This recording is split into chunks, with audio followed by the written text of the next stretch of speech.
yafudde. Eno embeera gye tulimu teyetaaga kuseka. Nafuna omusigosa ne mba mukwano gwa Katolu Bwama.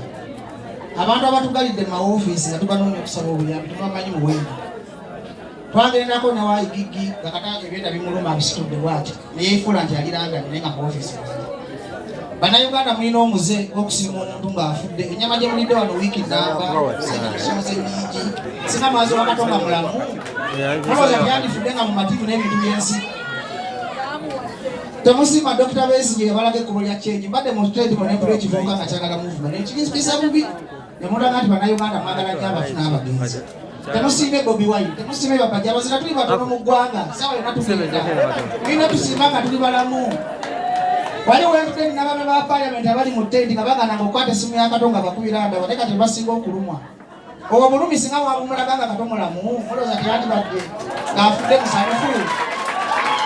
Mulekerengawo okujja ku nnyimbe ne mwefuula nti mulumiddwa ne mukola speech emu that's why zinaganye otoola amabugo. Zamabugo gange nagawa Katonda mulamu era gyali ampulira bw'aba awulira. Singa yakujjawo nti ndesa miliyoni 10 nga tezikyamuyamba kuba tayogera. Ekyokubiri bafaaza abaganye Katolu Bwama mukoze bubi. Mulekerawo osalira abantu omusango si gwe Katonda. Katonda ye mulamuzi asembayo.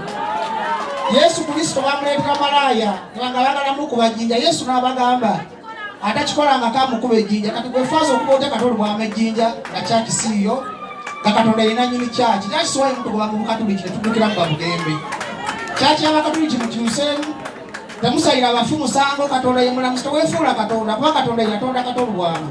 Bw'omusalira omusango ku nsi kiraga nti gw'omaze kutalina muliro. Leka ku microphone neengere bulungi. Togijjaako kusera omukulu. Tayimu yange nze njogera. Katolu Bwama yafaayo ekintu kimu nti bajjo okuba mukwano gwe nyamba mukubire Honorable Muhammad Nsereko engalo ne Misa Kisemakola babule kyebakola. Mukube engalo nga z'amaanyi. Honorable Muhammad Nsereko ye muntu atennyedde Katolu Bwama mu mbeera yonna.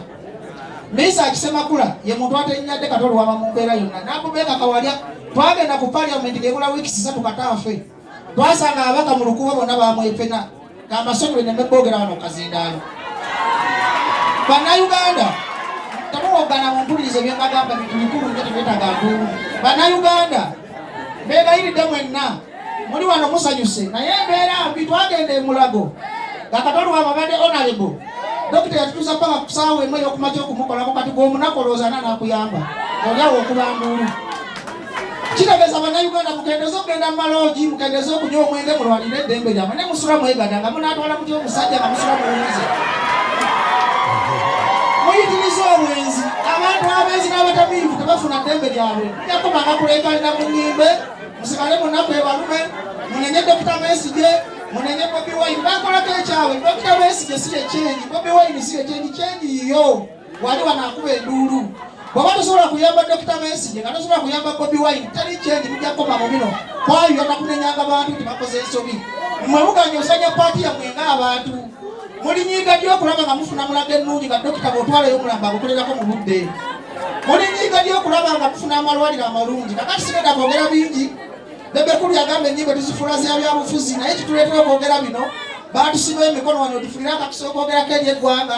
Singa batulekanga baleka mutamanyi waabwe n'akuba ne birthday kalali naffe ne twogera singa tutwogera byabufuzi ku lumbe. Mugambe Bebekulu ekitwogeza ebyobufuzi ku lumbe emikono misibe bo wakabe basumulula omusibe yeerawanako mu ngeri yonna gy'abasobola okulaba nga adduka mu kkomera. Mbaagala nnyo Katolu Bwama wumulamire ndaba abaatidde nyo manyi abaati ebyobufuzi naye ne Katoti yafudde byabufuzi yafudde birwadde waliwo abafudde ebirwadde nga tebafudde byabufuzi. Ate tasobola kujja byabufuzi mu bantu kubanga bibiina okyusa abantu. Kyagulanyi abagambe ali wamu nammwe kamesegi akasindise era saawa yonna gyobabuuzaako abatundidde. Ne Dr. Besigye aze n'ababuuzaako Lord Mayor aze n'ababuuzaako. Bannayuganda temulinda 2026 nze ebyobululu bwammwe si biriimu.